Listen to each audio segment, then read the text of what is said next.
All right, I think it is about time to get started here. Everything all good with the video? All right, thumbs up. How's it going, everyone? Have you had a good day? Fun time? Cool. As you can see, I have a little bit more fun title on this slide than is currently published on the website. That was just a little communication mix-up, but it's the same topic. We are going to be talking about how you can combine together graph algorithms and a transactional database, or basically how we can do OLAP plus OLTP. Now, I had a talk at one point that was called my mushroom talk. This is not my mushroom talk. And I've never done acid or mushrooms, but they are kind of fun topics, especially with the idea that mushrooms apparently involve lots of data, or growing mushrooms involves lots of data. This is actually an open source project, and I use this for a talk on IoT.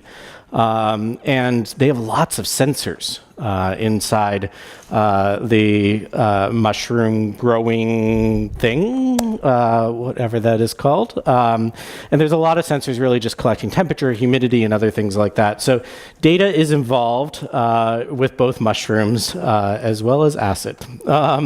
So about me. I am currently at Neo4j. I've been there for a few years and working with graph databases, obviously. Prior to that, I worked at Google on the Google Cloud Platform and technologies like BigQuery primarily on the cloud team.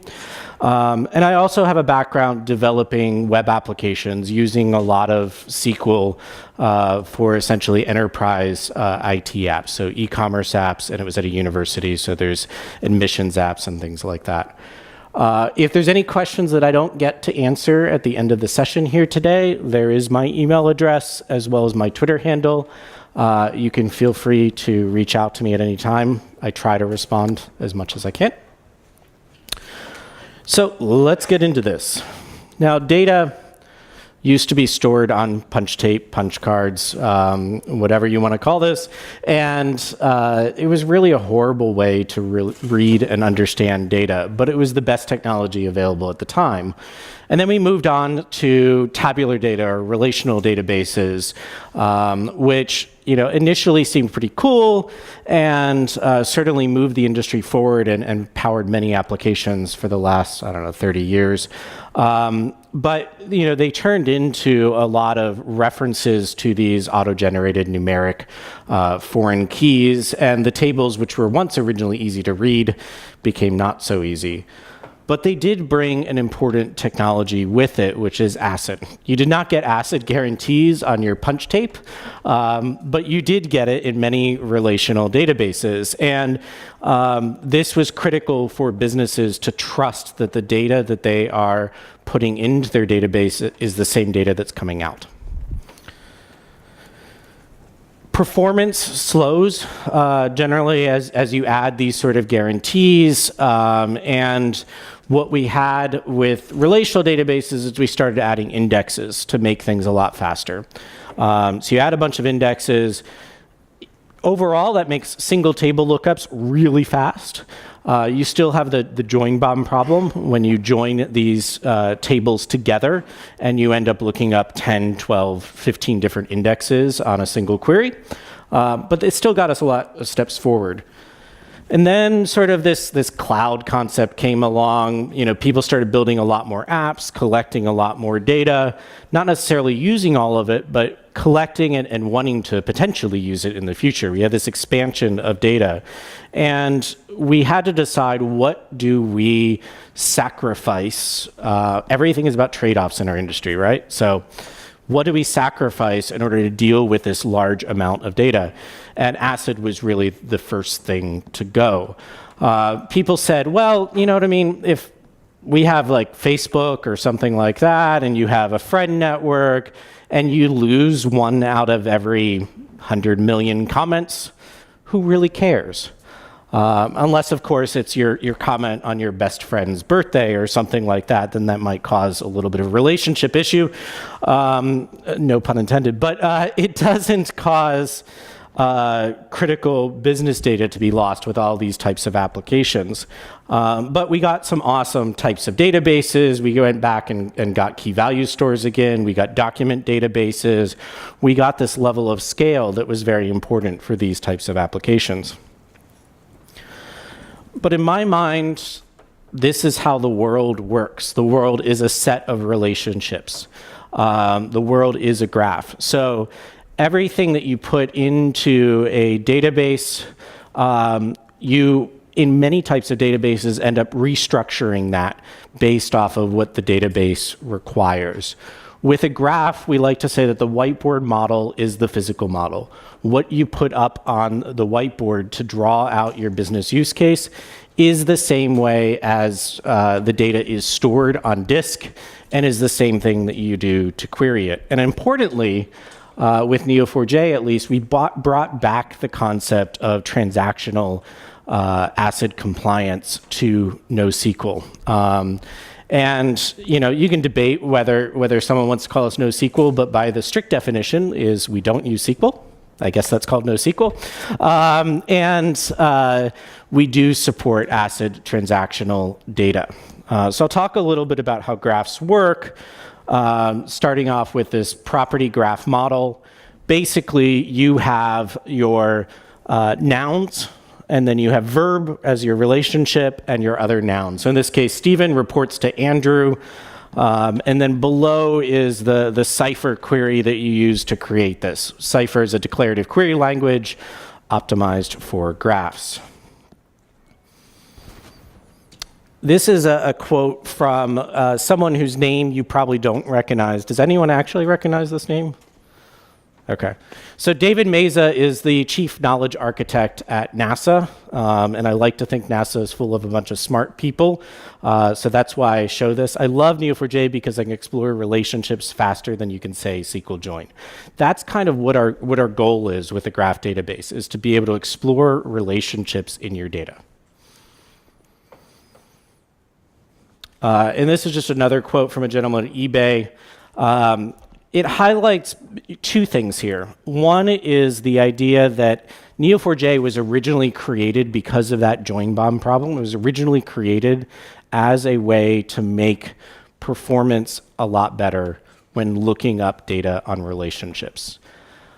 But this quote also highlights a second thing, which is less code. We really want to make the lives of developers easier, and this Cypher query language, I think, really does that. For those of you who are very familiar with SQL, it can become painful to write joins with like 15 or 20 different join statements, and Cypher makes that a lot easier. Okay, so I'm going to talk a little bit about use cases. I'm going to talk about the existing tooling that we have for graph algorithms. And I'll talk about kind of the evolution of what we've done with Neo4j and graph algorithms, and then give you a demo that is running some of these algorithms on a graph, and we'll see some visualizations, et cetera. So use cases. Search graph algorithms in Google. This is what you get. Anyone notice anything about this response? It's nearly all academic, websites. It's basically, different universities and how they cover graph algorithms. And this is what most of us think of with graph algorithms before you start playing with them in real products, is back to our days in school in computer science class. We covered these things. But if you're like me, then you had a 15-year break after college before you heard of them again. That said, they have a lot of different use cases. Neo4j and graph databases really have their foundations at where the industry went with PageRank and where the industry went with things like LinkedIn and building graphs of professional networks. PageRank, from an algorithm perspective, is a very simple algorithm. It basically is what defines what search results you get back when you're searching Google. It is Every page can kind of pass on the link love that they have coming into them. They pass on a certain amount of that link love to the pages that they link to. And this kind of says, okay, what are the most popular pages on the internet? And that's how they search. Now, this is great to find cat videos. And it works quite well to find cat videos, but what if we want to do something else? And this is actually me literally just searching for cat videos on the internet, and it's hilarious to see a cat swim in the ocean. I expect that of dogs, but not of cats. Well, there are all sorts of different use cases for graph algorithms across many different industries. This is a paper actually from the 90s about how the US Treasury uses a variety of different graph algorithms to catch people doing money laundering. And it's quite an interesting paper, especially to look at their black and white visualizations that I think was from a mimeograph machine or something. But people have been using this for a while, and it's covered, in this case, in an academic paper, but it's really about real industry/government uses of this data. And for those of you who are trying to launder money, they look very closely at every amount that is approaching the $10,000 reporting limit, but doesn't quite hit it. So there's basically, as you transfer money in the US, there's a limit of $10,000 until the bank is required to report that to the federal government. And the reports of all of those $10,000 plus transactions is what they analyze using these algorithms. And they show you some screenshots on all of the tool in this paper. It's really quite fascinating. Product recommendations. 4 of the top 10 retailers, I think, is the number, use Neo4j for doing product recommendations. So things like Walmart.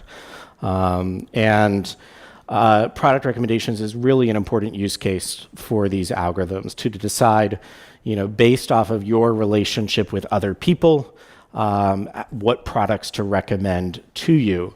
And we can see that they work. And I trying to decide which book on thermodynamics to buy for my daughter. Who's 18 months, by the way, but they do make books on thermodynamics for my 18-month-old, so that's pretty exciting. One of her favorite books right now is on airplane design, so maybe it's just my favorite to read to her, but kind of works to determine, I guess, what container do I put my MacBook Pro in when it gets a little too hot and I'm worried it might start a fire. There's a nice little flammable box there. Sports. Believe it or not, this is on the National Institutes of Health's academic research, is about how you can determine the best tennis player ever.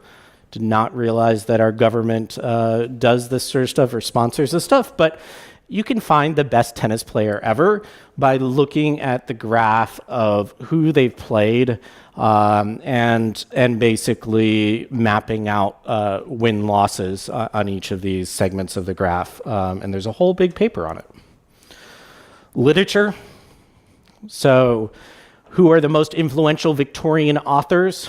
Obviously, PageRank is basically trying to find influencers in the network. And there are some other centrality algorithms and stuff that are used for the same. But people use it for all sorts of things, not just websites, but looking back to Victorian authors. Urban planning, trying to rank how people are moving in a physical space in an urban environment. And toxic waste management. And I think I end here with toxic waste management. It just feels like a good, nice positive place to end. They look at basically how the molecules in water molecules and chemicals move around it. I'm not a chemist at all, so I don't quite get this one, but it is showing that basically the same algorithm that applies for web search, that applies for finding top sports players, also applies for finding toxic waste. Now, so these are analytical tools, right? We're talking about analysis. We're talking about analysis using graphs Typically in the academic world, that's been done with this tool called Gephi, which is a tool that is made by the people who have since founded the company Linkurious. And it's a great desktop tool for analyzing graphs of a certain size on your desktop. And we actually even have a plugin for Neo4j that allows you to pull your data directly live from Neo4j into Gephi. The tool has actually added a little bit of polish over the last year or two. For a long time, it was kind of one of those classic ugly Java apps that you dealt with, but it produced pretty visuals inside that box. iGraph is kind of where people went to next in order to analyze graphs. The computer scientists that were, the data scientists, which may be computer scientists as well, that were working with R, used this library called iGraph and did a lot of analysis of graphs on that. And then you came along with the big data technology, Spark, and there's a GraphX library, which allows you to run graph algorithms in parallel on a bunch of machines. And if you date back to when I gave this type of presentation first at Neo, I presented these slides. And these slides were talking about how you can take data from an ACID transactional database and how you can transfer that data over to Spark or Apache Giraffe when you want to do any sort of global analysis, global algorithms. So we basically just punted back then a few years ago and said, hey, go do this over there. And since then, we've learned a lot. One of the things we've learned is the same thing that I learned back when dealing with MapReduce and Hadoop, is that the performance of your analysis really does depend on your data size. Applying Hadoop sometimes is your best choice, but you kind of have to make a decision. Like, there are times when actually running your data analysis in Excel or using NumPy is actually a lot faster than running it in Hadoop. There's a lot of overhead as you move all of that data between different machines. And it's really hilarious to see some people like put very small data sets in Hadoop thinking that they're analyzing them a lot faster, when in fact, good old Excel would work better. So we have the same problem when we look at saying, do we move things over to Spark to do our analysis from the graph? So the new world, we worked with this company called Right Relevance. Right Relevance does a lot of really awesome data science. There's a gentleman named John Swain who used to be at Right Relevance. I think he still consults with them, but now is at Microsoft. And he's analyzed everything from Brexit to the US elections, which is what we worked for with him on this project. And the goal was basically to find where is the influence levied in the network. And I'm going to show you Brexit, mostly because I really don't want to talk about the US elections too much. So here's the Brexit data. And in the Brexit data, you can actually see basically where you are seeing the stronger color areas is where kind of the dominant conversation is occurring on Twitter in this case. And what happened is that a lot of the conversation on social networks was actually around the Leave movement. And you'll notice that for the most part, those aren't the establishment type publications and all, or people that are talking about leaving the EU. The establishment is communicating much less, and the establishment is much less active, sharing information much less, even though that represents sort of the official news sources like the BBC, et cetera. So John likes to joke that he predicted Brexit, but he admits that he didn't really predict it, but he did see this pattern emerge, and the same pattern emerged also in the US elections, which again, won't talk about. So for when we were leading up to the US elections, basically the folks at Right Relevance had this goal of simplifying their pipeline. So their pipeline looks something like this. They have the Twitter streaming API. They collect the data in Python. They put it in a queue in RabbitMQ. They load it into Mongo. They extract the data out of Mongo into Neo4j, and then they have R scripts that run on that data and throw the results into MySQL, which is then looked at in Tableau. Obviously, quite complicated pipeline. And they wanted to eliminate some of this complication. They hit a wall with iGraph, not doing enough sort of parallel computation, and they just really wanted more scale than sort of their desktops or even some of the AWS servers they had would handle. And so they decided to simplify it and said, well, what if we just kind of drop all of this stuff out? So they were, to be honest, choosing between whether to use Spark and GraphX or whether to do things directly in Neo4j. And the benefit in their case to doing stuff directly in Neo4j was that they already had Neo4j in their pipeline. So they could eliminate things without adding something else. And it was pretty simple like that. They wanted to simplify their pipeline as much as possible, and using Neo4j to do that would work. But it was an experiment. And the reason it was an experiment is because Neo4j is optimized for OLTP. Up at the point that we did this project, that's basically what our key message was. We're optimized for OLTP. It is great for subgraph queries. There's a property of Neo4j called index-free adjacency, which means as you navigate each of these subgraphs, it's really doing pointer arithmetic in memory as you navigate each step, rather than, say, in a relational database where it would be doing index lookup with each step. But Neo4j is really optimized for that. I would say we're working on the concept of global queries. That's not what our team is focused on the most, but we have come a little bit away with that, with this open source project called Neo4j Graph Algorithms. And you can see all the implementation of all the algorithms here. It is completely open source. We've gotten pretty far in terms of creating optimized algorithms that run directly on the data in Neo4j.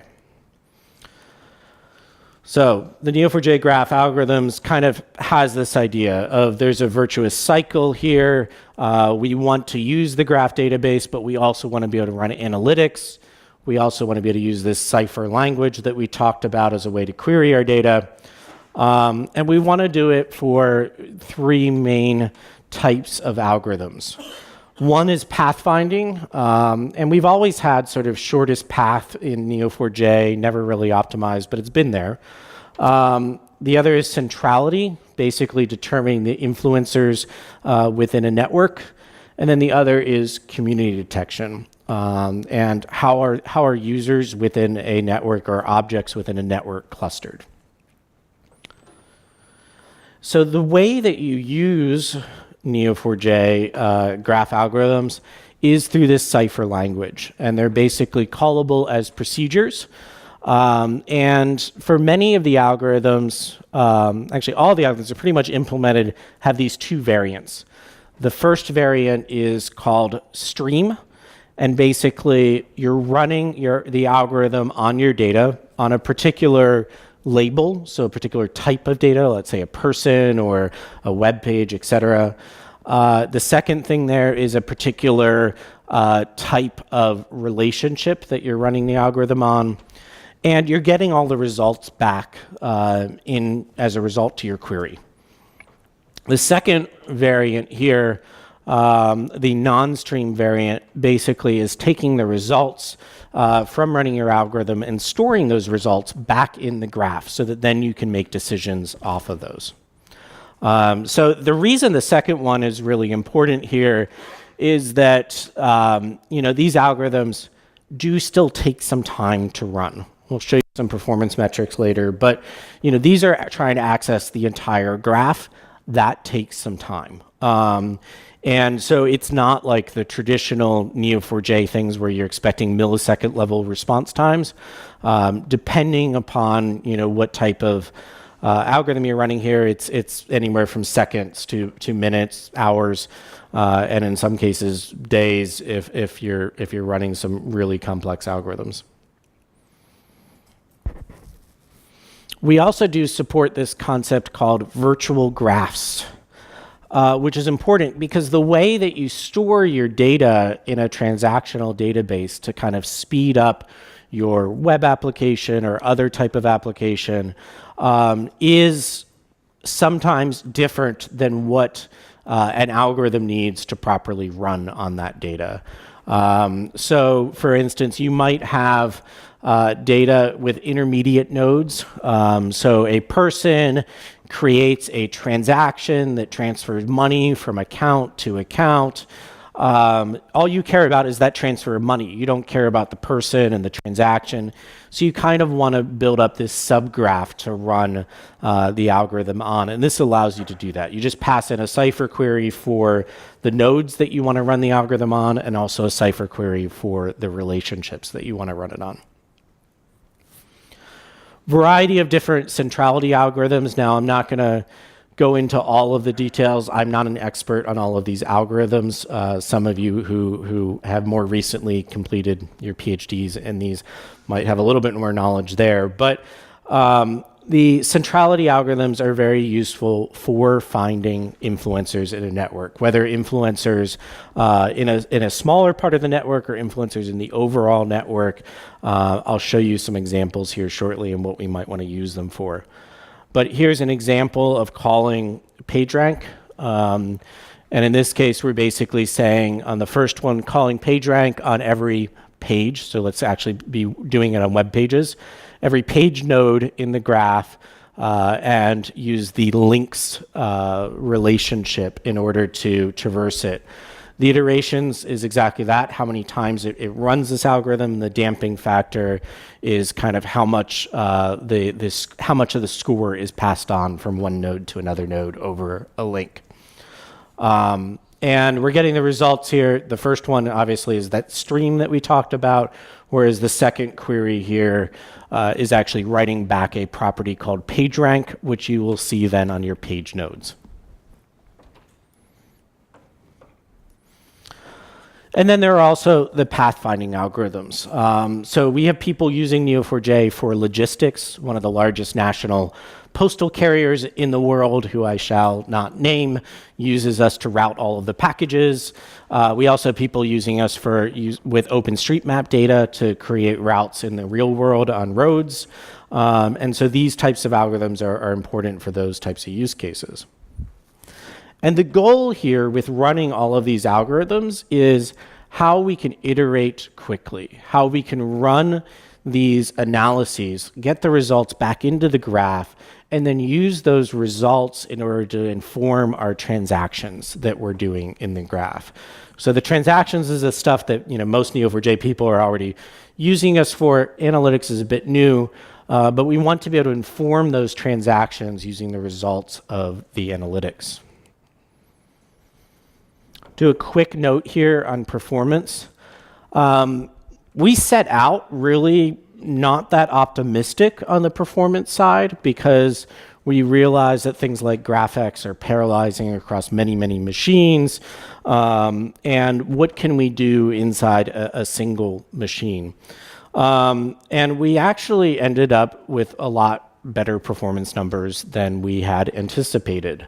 And I think that this is not about the overhead of transferring the data over to Spark or GraphX that's assumed to already be there in this case, but it is about how quickly the algorithms can run essentially on a single machine with optimized data structure, with the awesome brain of some of my colleagues like Michael Hunger, how fast these algorithms can run on Neo4j versus running inside a parallelized environment. So with Neo4j, this is a honking machine. This is a machine that has 128 CPUs or cores at least, with 55 gigabytes of RAM. And comparing against a Amazon EC2 cluster, with a total of the same amount of CPUs, but spread across smaller machines. And so, that is still representing the overhead bit of kind of transferring the data between the different machines in the cluster versus running it on one machine. We are working on cost comparisons too of using this big hunking machine versus using a bunch of machines in a cluster. But we were very happy with this performance, and it was kind of unexpected. We sought out by saying, let's make it easier for people to not have to use multiple systems. But not only did we make it easier, we also made it faster. So I'm going to hop over to a different laptop for a demo. And apologies for the laptop switch here. I've had some issues which caused me to head to the Apple store yesterday. So that's why I have to switch, but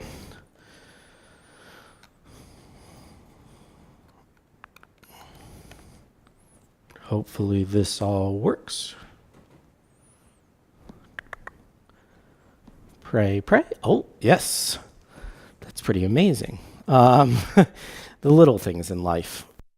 So what I wanted to show you is basically the data set that we have of payment transactions. So what I have is accounts and the payments that they send. So let me just give you an idea here of I have an account, and let me make this bigger if I can. Actually, I can't make it bigger in this, but we have account, and it sends money to another account.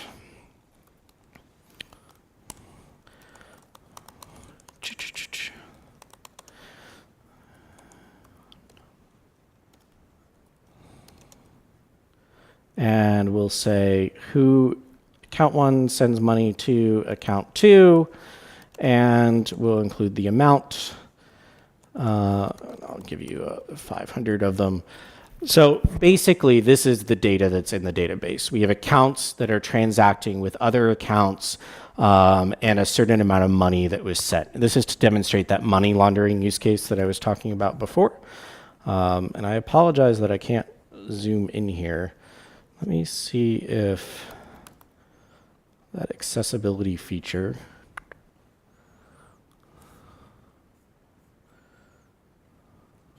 There we go. Yeah, I can do a little zooming. Okay, so account sending money to account. We have an account ID, a second account ID, and how much money. It's really simple data.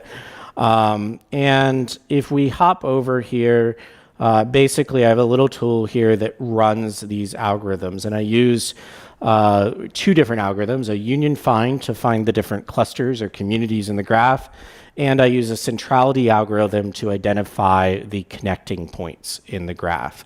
And basically this app, I just kind of run these three things. I'll show you if I hop over to Sublime here. I can show you what I'm doing. So at the top, basically I'm using the Cipher functionality that I talked to you about with creating sort of virtual graphs here. And I'm trying to find all the accounts. I'm restricting my set of accounts to those that are current, per se, the ones that we're currently of interest in analyzing. And then I'm looking for the relationships in all cases where a current account talks to another account and it sends money. And I'm looking for the actual transaction, and then in this case, I'm looking at the amount as well. And looking, basically what I'm trying to find is, goes a little bit on the side here, but what I'm trying to find is the clusters of accounts which send a lot of money in between each other in low amounts. And you'll see in the graph here in a second, there are also then transfers between these different clusters that I'm trying to exclude.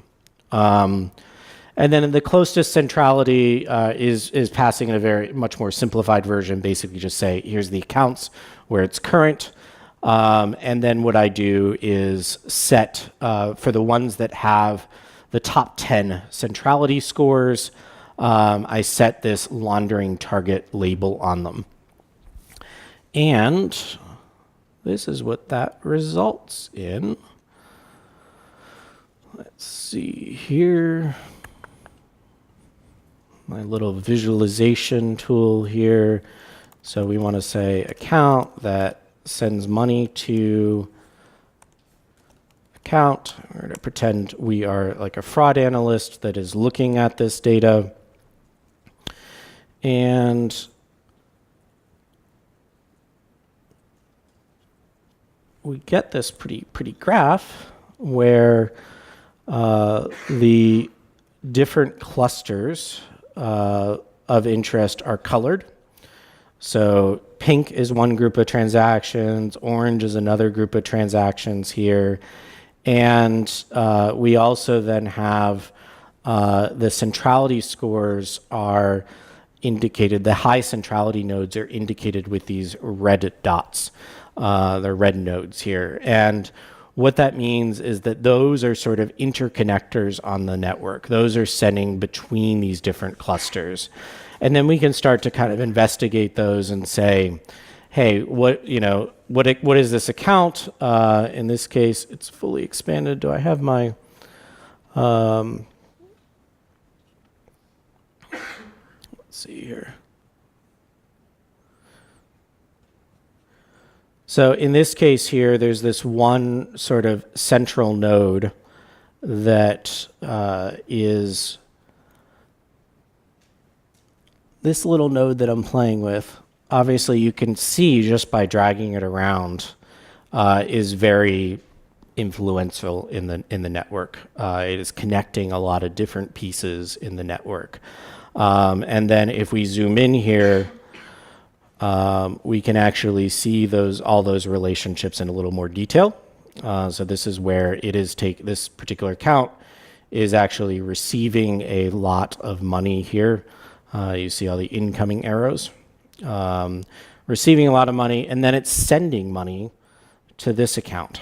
And if you look at these different transactions, we can see $9,238 trying to be under that $10,000 reporting limit that I was talking about, and all of these transactions are actually in that range, right around $9,000 to $10,000.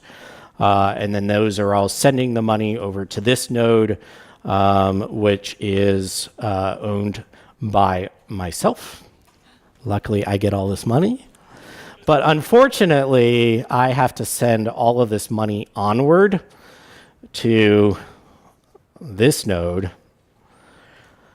And this node is owned by Emil Ephraim. For those of you who know Neo4j, that's our CEO and founder. So I get all this money, but then I have to launder it on and send it all to Emil and in much higher value transactions. But you can see how like a fraud analyst might use the data supplied by these algorithms to identify the nodes of interest or the transactions or accounts of interest when doing their investigation. Switching back. And if this works too, I should go buy a lottery ticket today because I don't think this ever works, switching laptops so many times, but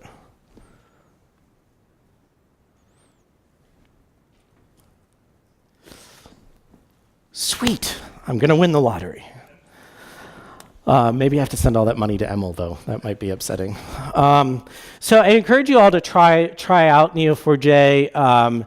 The sandbox here is the easiest way. It's a tool that I built that allows you to explore various different use cases with Neo4j. It has data sets and guides and all of that. The most algorithmic guide here is the recommendations guide, and it does go through running some of the graph algorithms using kind of a little bit older library, the APOC library, but that's a great way to get started. We're going to pull in some of these other algorithms into here. Our challenge at this point is that each of these machines gets I think 756 megs of memory and a quarter of a CPU to keep our EC2 costs down. So We have to run the algorithms on here in a little bit smaller data sets, but encourage you to check out that recommendation sandbox. You'll also see some great work by my colleague Will Lyon on algorithms, and for those of you Game of Thrones fans, he's done a lot of work on analyzing the relationships between the people in Game of Thrones. There are other people who have done this analysis on, say, Marvel Comics and other things that may be of interest to you. Future, basically more algorithms, along with sort of better explanations as to when you use their algorithms, how, different use cases, et cetera, because that's probably the biggest missing area, is really translating the knowledge of these algorithms from the computer scientists to the people that have to use them. We're also going to be doing a lot more parallelization of the algorithms. We already parallelize a number of them across threads. And so you can see this is the machine that Michael was using, which 140 cores, I believe. And he likes to see all these cores actively working, doing something other than Bitcoin mining. But we also want to scale through parallel processing. Most Neo4j customers are running it in a cluster where they have many machines that all have the data on it. We believe we could achieve even greater scale by doing the parallel processing with some of the algorithms. With others of the algorithms, it doesn't really make sense. And that is all I have. So I will take any questions now.